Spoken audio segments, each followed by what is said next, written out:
Hey guys, what is going on? Welcome back to my Robinhood portfolio. As always, hope you guys had an excellent day trading today.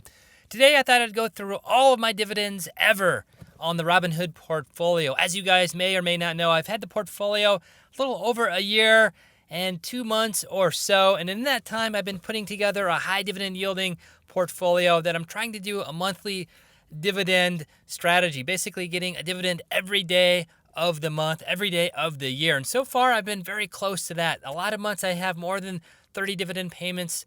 Some months I have 40 dividend payments. And some months I only have 15 to 20 dividend payments. But overall, I get about 320 or so dividends per year. So I thought I'd just kind of go through some of the dividends here. And then when I get to some of the other dividends, I'll scroll a little bit quicker. But I just wanted to go through all of these. One of the viewers on the channel, Kevin B, asked, can we see all of your dividends? So definitely, I'm going to go through highlighting the most recent dividends. And you can see here, there's quite a few pending dividends as I scroll down here. And then the past 30 days, and then they're on after older activity there. You can see the older activity. So we have older activity in the past 30 days, as well as pending dividends. Dividends that are in the books. I am the record holder of the particular dividend, but I have not yet been paid that by Robinhood, by the brokerage account here.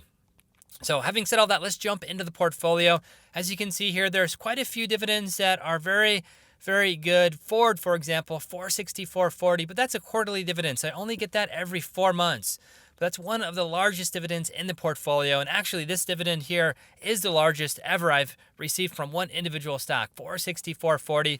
Then you can see another stock there, PSEC, PSEC 258. That's a monthly dividend stock. Stag as well. AbbVie Incorporated, ABBV. That's a quarterly stock. So I'm essentially paid $19.84 4 times per month.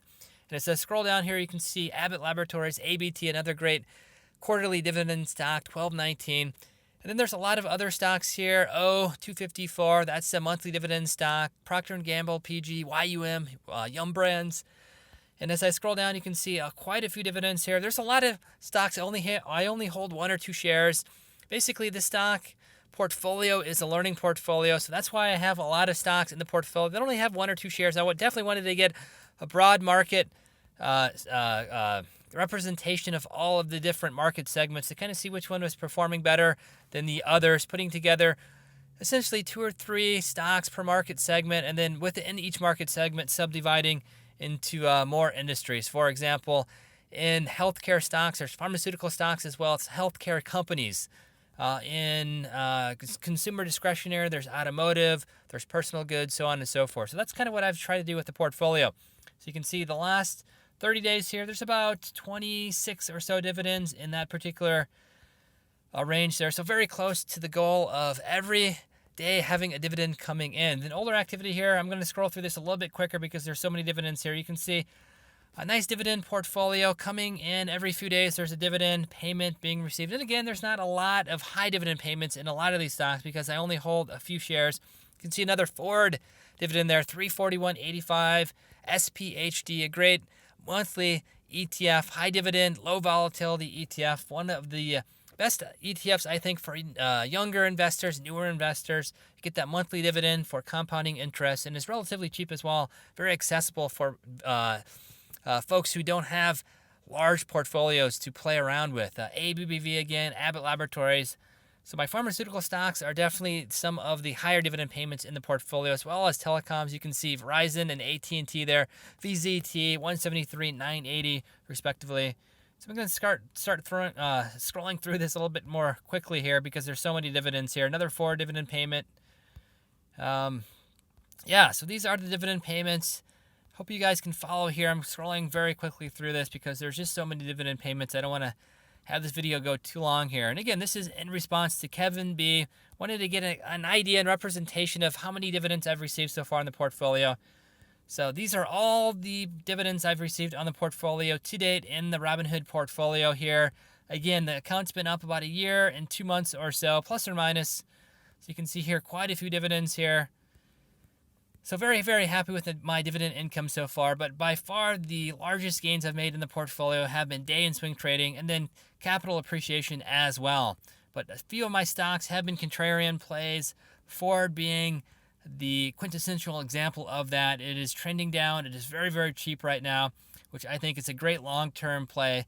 But that stock may trend down for the next year or so. The automotive industry is very cyclic, so if it trends down, I'm going to buy more because I think over the long term, it's a great dividend stock. Capital appreciation 5 years from now, I think will be tremendous. And then it has a great dividend yield as well. So that is the portfolio. That is all the dividend payments on the portfolio. Again, this is a video in response to Kevin, who was asking if I could show all of the dividends received on the dividend portfolio here, on the Robinhood portfolio. Not only the pending and last 30 days, but all of the dividends on the portfolio. So that is my portfolio. Let me know if you guys have an equal portfolio, better portfolio than I do. I could probably optimize some of my dividend stocks. Like I said, there's a lot of stocks I only have 1 or 2 shares of, and that's because when I originally put together the portfolio, it was a learning portfolio. First time I really bought and sold individual shares, so I definitely wanted a broad market representation, diversification across all market segments. And after I bought those stocks, I decided just to hang on to those stocks for tax purposes. And it's kind of fun watching the different market segments in your own portfolio. So that is my portfolio. Those are my dividends. Let me know what you guys are doing with your dividend portfolios. If you're doing a similar strategy that I am doing, basically having some long-term buy and hold stocks with some stocks that you can also jump in and do day and swing trades with as well. And then some speculative plays like Portola in my portfolio. Others have mentioned other stocks as well. So let me know either way. And kind of with that, I'll end the video. As always, if you guys enjoyed my videos, feel free to like, share, and subscribe. And until next video, we'll see you then.